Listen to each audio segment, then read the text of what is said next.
Hello, this is Venusvi, and in this video we are going to discuss about G20, which recently took place in Delhi on September 9th and 10th. And this year G20 summit is going to be a bit more special as India took presidency of this year and it was hosted by India. So let's discuss about the G20 summit and its outcomes of this year. Coming to the countries of G20, as you all know that it's group of 20 G20, so it has 20 countries.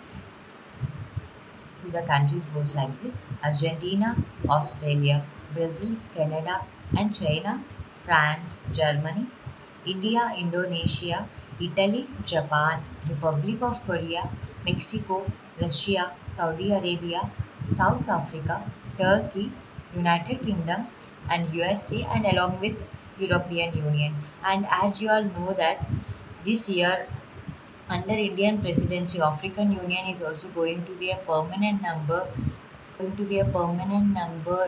G20. So it is also one of the good thing happened under Indian presidency. There is also one easy trick that you can remember this whole 20 country names by just remembering a sentence, that is Guruji, Sita, Ab, SSC, FCI, May. So here Guruji, let's take example Guruji. In Guruji, G stands for Germany, U stands for UK, R stands for Russia, U stands for US, J stands for Japan, I stands for India. Like that, every country defines, like every alphabet defines a country. So by this sentence, it is very easy to remember. It is a simple trick. Before going into the outcomes and reports of the G20 summit, we will just discuss about the evolution and origin of a G20 for just short notes, like for 2 3 sentences. Actually, G20 currently nearly account for 80% of the world GDP and 75% of the global trade and nearly 60% of the global population.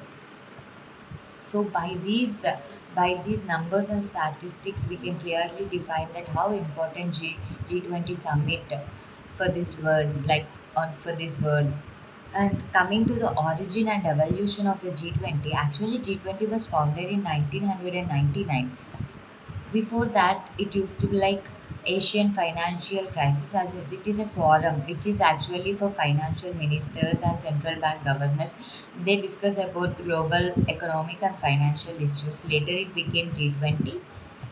That is why G20 is mainly called as an economic forum. Its main objective is economic forum, economic objective. So it is economic forum, or you can say it as an international economic cooperation. And it was later upgraded to the level of heads of state government and decide the premier forum for international economic cooperation.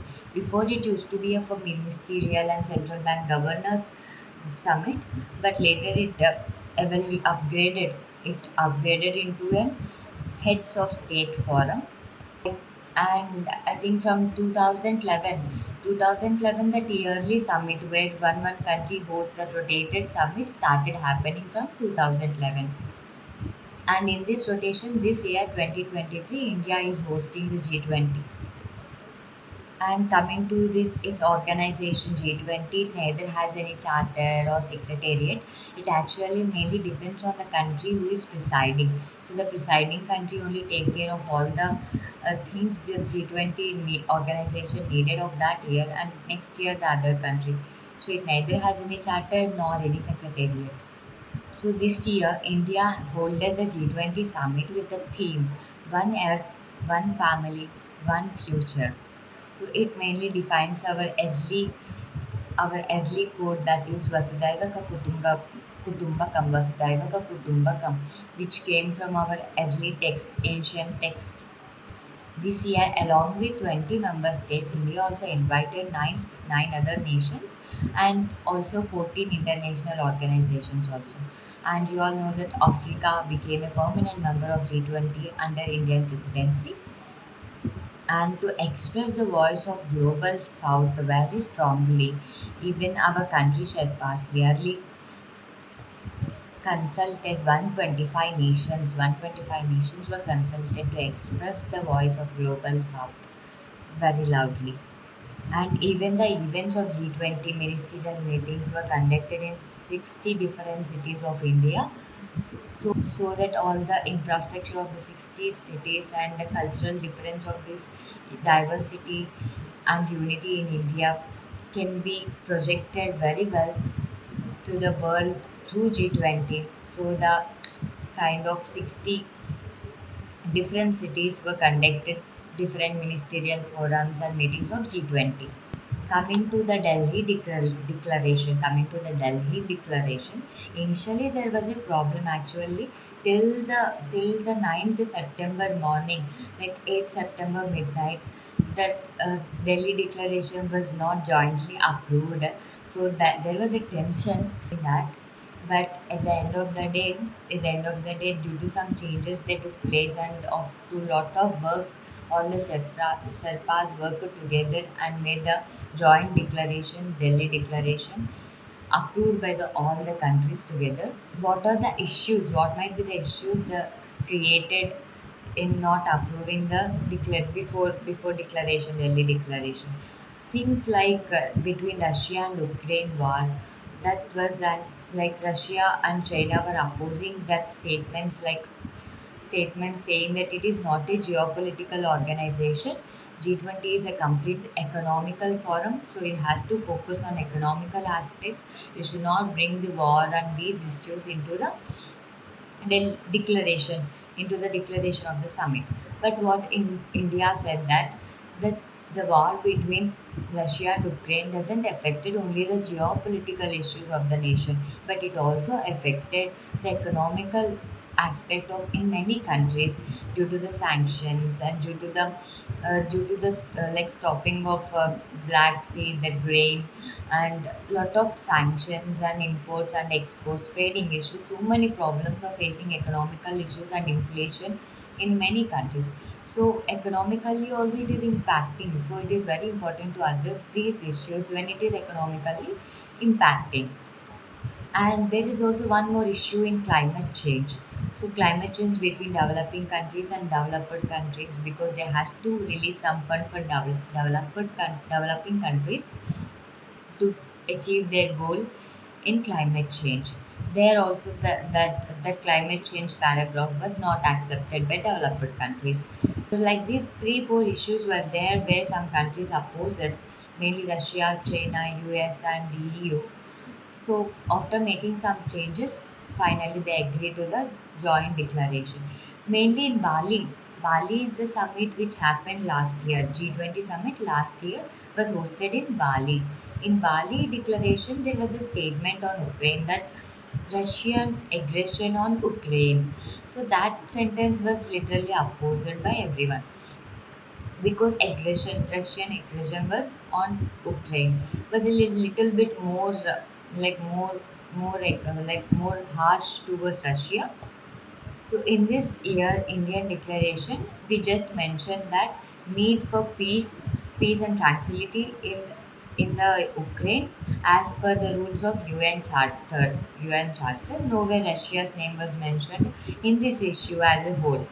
So Russia and China, everyone finally agreed to this declaration. And coming to the attendance of the G20, three country heads were missed this G20 summit, namely China, Russia, and Mexico. And coming to China, there are a lot of issues going on between China and India, as you know, as per line of control, border issues, and or their recent releasing of their annual map, where they claimed many territories of Arunachal Pradesh and so on. Or so there are a lot of disturbances and tension going on between India and China. Maybe that might be the reason of not attending the summit by Chinese head. Coming to the Russia, as you all know that he has got a notice from International Court of Justice, Criminal Court of Justice. So it might be the reason. And Mexico, since Mexico head came into the position, he has been not attending any G20 summit. So this year, from 3 4 years, they are not attending any summit. G20 summit specially. So this year also they missed it. So these three countries, namely heads, didn't attend the summit, but they sent their counterparts to the summit. This G20, the main focus was on promoting strong, sustainable, and balanced and inclusive growth. So anytime in any summits, there will be an objective what we want to achieve. So like that, the objective in this summit was to achieve an inclusive growth and sustainable, balanced growth in the world. Coming to the outcomes, we mainly focus in this video about the financial outcomes, and we will discuss a little bit of climate outcomes, and we will end the video. So coming to the financial outcomes, like economical outcomes or financial track, we will discuss 2 points. The first point they focused on is SDGs, Sustainable Development Goals.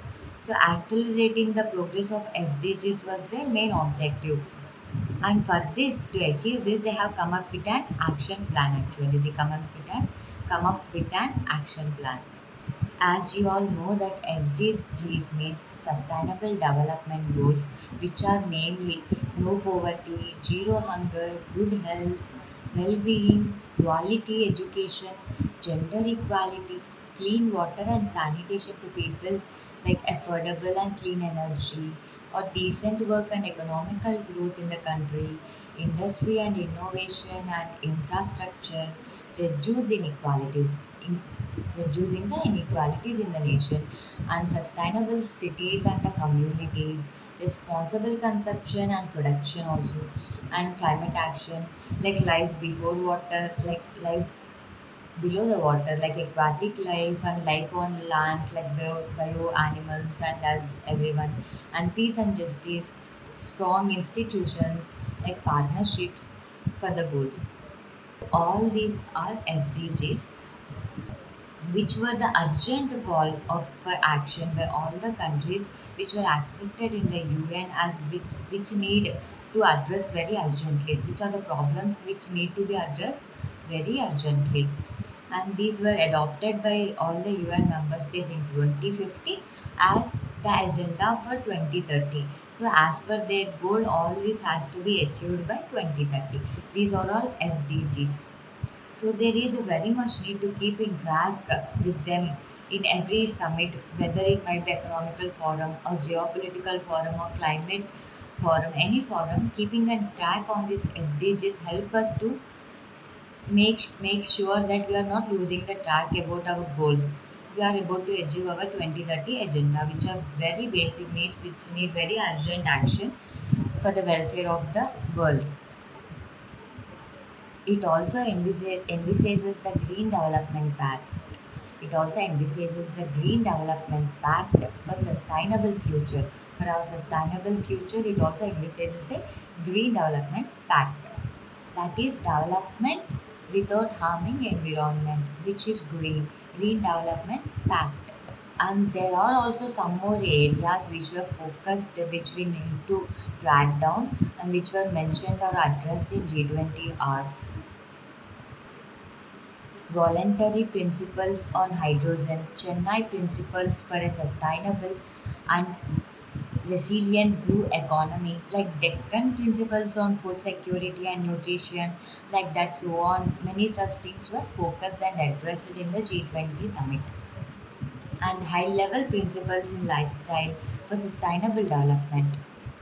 All these things were addressed in the G20 summit. Coming to the next point, important point, transformation and inclusive role of technology. So that is the focus on digital public infrastructure. So here we are focusing on the digital public infrastructure and inclusivity of the technology among different nations, where different nations together has to address, is also one of the important point that discussed in G20. And here India also did a proposal of one future alliance, or you can call it as one alliance for the future, like that also you can call it. And the G20 also addressed one more important gender inequality issue, or to achieve gender equality issue. Actually, it committed to balance or half the digital gender gap by 2020. So the digital gender gap will be reduced to half by 2020, like the G20 had addressed it, like the G20 has announced in its outcome. And coming to the next important point, we can go with like reinvigorate to multilateralism and reform international financial institutions which are relevant to managing global debt vulnerabilities. So here they are focusing on reforming the international financial institutions which help the countries to get out from debt, or get countries like address their vulnerabilities, debt vulnerabilities, like that, which are the international institutions or the financial institutions. Reforming them reforming them is one of the outcome which they discussed. So in this financial track that we are discussing, actually, in this actually the main objectives, what focus they did was on people centric. That should be centered. That main focus should be on people, their necessities, their need, their poverty, and their necessities, and action oriented. It should be such issue where you can take an action and where it can show the progress, and far-sighted approach. It should not be just a tickling approach where you can just the short-term approach. It should be far-sighted. It should be useful for long-lasting. And another important point they discussed was about strengthening multilateral development banks, or MDBs, to address the shared global challenges of this 21st century. Actually, multilateral development banks are nothing but international financial institutions. They are also some kind of international financial institutions. What they do is they provide financial and technical assistance to developing countries. So basically these multilateral development banks are charter even by charter opening by 2 3 countries, and they will provide assistance to developing countries. So developed countries provide assistance to developing countries. So in a kind, these MDBs also enhance the representation and voice of these developing countries in decision making also. So these MDBs are very important. So in the strengthening of MDBs, actually they proposed an independent expert group to strengthen these MDBs, and these recommendations are on triple agenda. You know what is the triple agenda? Triple agenda is nothing but better, bigger, and most effective, making MDBs better, bigger, and most effective. This is the triple agenda that they proposed, and an agreement towards collectively work and boosting World Bank financing capacity. World Bank is also an international financial institution, so increasing its capacity might help us achieving goals like climate or addressing urgent calls of climate. So strengthening World Bank is also a very important thing. So this is also one of the things they addressed. So strengthening multilateral development banks along with World Bank also. And the next important point is powerful boost to IBRD. IBRD is nothing but International Bank for Reconstruction and Development. So boosting this IBRD headroom actually to support the low income, middle income countries, that is providing the borrowers from this IBRD more headroom so that they can address the global challenges. So this lending capacity will enable the World Bank to better support developing countries by providing more resources to them on better terms and helping countries pursue their more ambitious reforms and development projects, whatever they have, with regional and global benefits. And also implementation of recommendation of an independent panel on capital adequacy framework of these MDBs. Actually, capital adequacy framework recommendations, this actually focus on enabling MDBs to use their resources very effectively. So whatever resources these MDBs have now, so they has to be used effectively. For that they have recommended a framework, that is capital adequacy framework. It is an independent panel, and we are done with MDBs, World Bank, and IBRD, and all these banking and international finance forums we discussed. Now moving to the another point, which is also one of the fire movement happening in present generation or present world, which is in an moment, that is cryptocurrency. This point is about cryptocurrency. So laying building blocks for globally coordinated and comprehensive policy and regulatory framework for crypto assets. Actually, crypto assets became very popular in the coming time, and it's going to become use and use. So when something is becoming use and involving a lot of people, it definitely needed a regulation, a framework, and some policies to hold and protect people from adversaries, any kind of adversaries happening to them. So for this, all countries and economical forums has to come together and discuss what kind of policies and framework will be good for these crypto assets.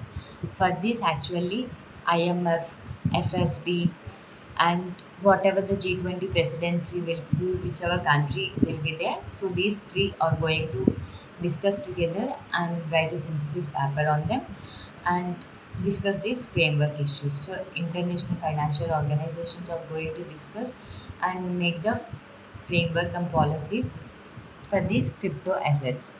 So this crypto assets topic was done. And next, coming to the next point, that is financial inclusion and productivity gains. So this is financial inclusion and productivity gains through the digital public infrastructure. Actually, digital public infrastructure. Financial inclusion, the way trade was became very much in the following countries. So financial inclusivity is also very important concept that has to be focused on in G20. And also through the India stack actually became the very first country to develop all the three foundational APIs, the digital identity, the real-time fast payment, and also a platform to safely share personal data without compromising in any privacy issues. So use of this DPS, which is nothing but digital public infrastructure, and accelerating financial inclusion is also one of the most important concept or topic discussed in G20. So to achieve this, actually five recommendations were proposed. We will talk one by one. First one is these DPIs uses and accelerating the financial inclusion. And the second recommendation is fostering well-designed DPIs. So well-designed of DPIs. And third one is regulators and supervisory aspects of DPI. And fourth one is institutional and governance aspects. So third one is regulatory and supervisory, and the fourth one is institutional and governance aspects of DPIs. And the last one is ensuring the customer protection. Ensuring the protection of the customer is the last one. So this financial inclusion action plan FIAP, whatever discussed, is going to take place between 2024 to 2026. And also we are going to co-chair global partnership for financial inclusion. And one more important topic that was discussed is debt resolution under common framework. Actually, debt resolution or reconstruction under common framework and out of framework was also discussed. If you come under framework, there is an example. Actually, it was established in 2021 in Chad country. So since then, three countries has actually reconstructed their debt policies: Zambia, Ghana, and Ethiopia, which are coming under common framework. There is one more under common framework, which is not under common framework, which is not related to countries in G20, which is not under common framework. So that for that we instituted a coordinated mechanism like to address this and not under common framework depth situation. For example, the depth situation in Sri Lanka. In that, few countries of G20 were interested, not all the countries. So it is not under common framework. It will come under non-common framework. So it will come like coordinated mechanism. For depth reconstruction, it is one more point which was done. And next one is launch of global sovereign debt roundtable which was also co-chaired by IMF, World Bank, G20 presidency, and whatever the country will be in G20 presidency that moment, these three will co-chair that global sovereign debt roundtable. And one more important recommendation is financing the cities for tomorrow, developing development of tomorrow, urban development, urban infrastructure. So financing the cities. And also a taxation also discussed. Two pillar solution on global taxation and international taxation was also discussed.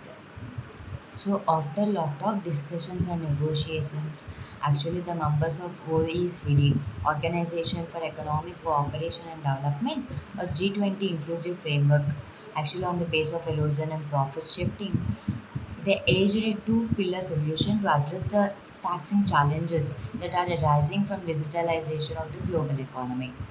Actually, those two pillars what comprise or of reallocating some taxation rights over multinational corporations, like from their home country to areas where they are active and profit. It is just like reallocating some of the taxation rights what they have over MNCs from their home country, what rights they have, to some other countries also where they are earning lot of profits from their home country, shifting or passing some of their rights. And the second pillar is like to introduce the global minimum corporate tax, like rate of 15% to curb competition over corporate income tax. So these are the two pillars to address the global taxation issues. Here this part also got end. And the last one we are going to discuss is about the timely and adequate mobilization of resources in climate finance. So climate finance is also one of the important topic which literally became a hurdle between developed and developing nations. But after these many years of uh, like negotiations and all the stuff, finally in this year under Indian presidency, finally the developed nations agreed to release the fund of that $100 billion for the developed countries to achieve their goal of zero emissions and climate change. So we has to see how much they are going to do and when they are going to do. But finally they agree that they will do it. So here we are ending the financial track or financial outcomes of the G20, and we will end this video with a little bit mini topic. In this topic I am going to talk about two issues actually, and one is launch of the Global Biofuels Alliance. So in this forum, they actually launched one more organization, that is Global Biofuels Alliance, where it is nothing but blending of ethanol with petrol to 20%. So what it actually means, what a blending of ethanol and petrol, we will discuss clearly and clarity in the upcoming video. But we will discuss the small organizational issues in this. Actually, along with India, US, Brazil, Bangladesh, Italy, Argentina, Mauritius, South Africa, UAE, UAE, these all joined hands with India and became members of this Global Biofuel Alliance. And along with these countries, Canada and Singapore also became observer countries for this Global Biofuel Alliance. Actually, its main aim or objective or vision is for sustainable and clean energy. Actually, we discussed a lot of issues, so it became very long video. But that's why I stopped with the discussing more about ethanol blending with petrol. And in next video, I will make it very short, only in this topic about ethanol blending with petrol. What is it and how it is done, and how it is useful for us about the biofuels, and about this organization a little bit more. And later we will discuss all other outcomes of G20, except these financial outcomes, and Sherpa struggled to get the joint declaration, and everything we will discuss in the upcoming video. Thank you very much for patiently hearing the whole video. Hope you all liked it. So kindly mention your suggestions, or if I did any mistakes, please kindly comment down under the video, and don't forget to like, share and subscribe for more such UPSC related or current affairs related videos.